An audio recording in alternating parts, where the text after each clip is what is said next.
Here's a difficult conversation that I don't think a lot of real estate agents are talking about. Right now, it's hard for a first-time home buyer to find a home.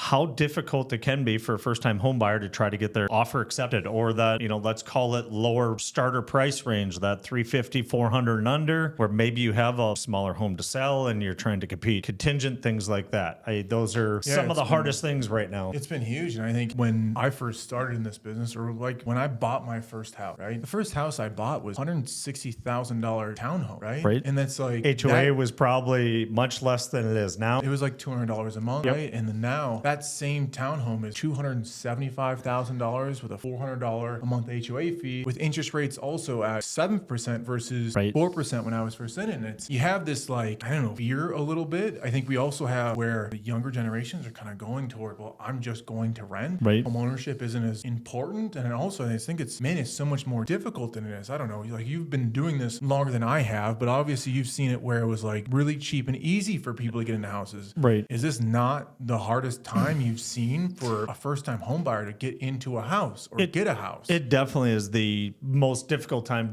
because of the income level they have to make in order to just qualify for a basic house. I mean, a fixer-upper now is $200,000. $250,000. Right. It's just, the average sale price has increased so much where the wages haven't increased like those have. And it's becoming more of you need a two-income family to afford a home. Fortunately, unfortunately, your, lower income jobs just can't afford the homes now, especially with the interest rates and where prices were at. It is by far more difficult now to get into a home than it was and I've ever seen in my career. And, even in the foreclosure days, that was more of, we understood we had work to do to get into the home, or they had money back programs to encourage and help. And some of those first time home buyer and home ready programs are out there, but it still is, now you're competing against 10 other buyers and multiple offers. Investors. Yes, because of the low inventory. And I think that's other part of this that throws a first-time home buyer for such a curveball. I have an investor that fixes up homes and then resells them, and we've been out one property a week, in that 200 to 225 range. That's a fixer-upper, and we've been offering cash, no inspection, $40,000 more, and we're not even getting them. Right. And I'm just thinking of all the first-time home buyers that are like trying to compete with that. Right. And I think the big worry or fear that I have is going, what does this look like in the future? Because it doesn't seem to be options where getting easier for that lower starter price. How do you even do that? Right. Unless inventories grows or we start being able to build more affordable lower end, that's what it's going to come down to. Yeah, but even then, I think where build prices are. Back before, we've always been able to build kind of that close to first-time home buyer property, and that's kind of disappeared with how expensive it is to build. The materials $350, cost, right? Yep. I think it's just something just to keep an eye on. I think also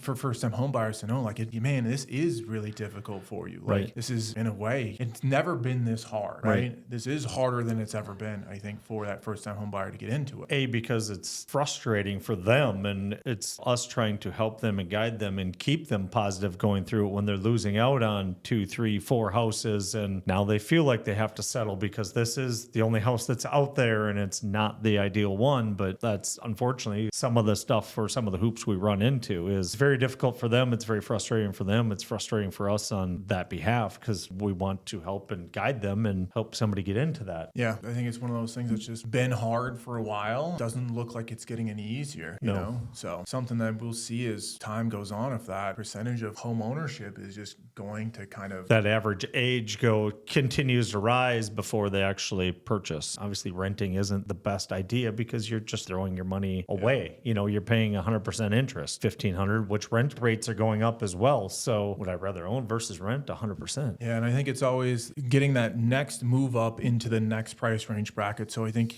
for our area, it's kind of like that 300 and under would be your first time home buyer, right? Yep. When I started, that was 200 and under. Right. When I started, that was 115 and under. Yeah, exactly. Right. I'm old. And then now we get it to where to be able to get into those upper, like that second family home where we're starting to grow a family, that's 400, 450 plus. Right. Yep. And the odds of, how rare it is for a first-time home buyer to be able to qualify for something like that. They usually need that first house to be able to sell that, so they have some equity and to get into that next house to get to that. So I think it's one for first-time home buyer to realize that it is difficult, but also to be able to get to that next spot. Is it's your best way to get into those bigger price ranges, you know? Right. Correct. Rarely do I ever have somebody that's been renting 5 years, 10 years and they going saved up $100,000. Right. Sell that home they bought as a starter home and take that equity and go buy the next one. Being able to pull that versus somebody renting and trying to save money. Rents are the same price as the mortgage. So it makes more sense to add your equity through your mortgage versus trying to just savings account. Yeah. But no, I think that's something that to watch kind of in the future. And I think also we don't have a good sign of like, though it's going to be easier in a year from now. Right. Or give it a couple more years. When interest rates went to 7, we'd have a little bit of easing in those price ranges or a little more opportunities. And it's kind of just continuing to kind of push up or what those first time home buyer ranges are. So I think it's something to where we don't have a good answer for how to fix that in the future. Right. So working with good agents generally helps. Yeah. To know the process now, the knowledge of the ins and outs of how we can get offers accepted and doing that. Yeah, for sure. Just something I think that is surprising to see kind of continue to climb and become difficult for buyers. Maybe some programs do come out and are a little bit more helpful. Obviously, the first generation program has been helpful for getting people into homes, getting started. But I think it's always that too, of kind of a little bit of like, yeah, this is tough to get into, but we got to get it started. Your options,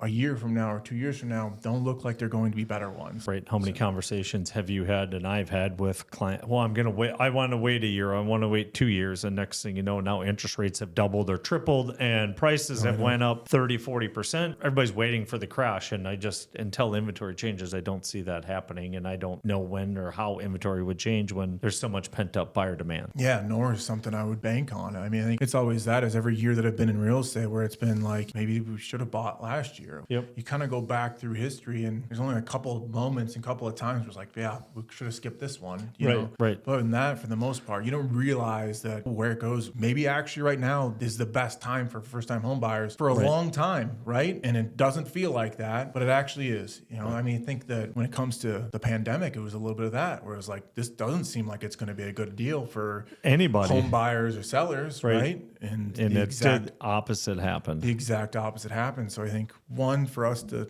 think that we have a crystal ball on that stuff, right? It's not there, but yeah. Yep.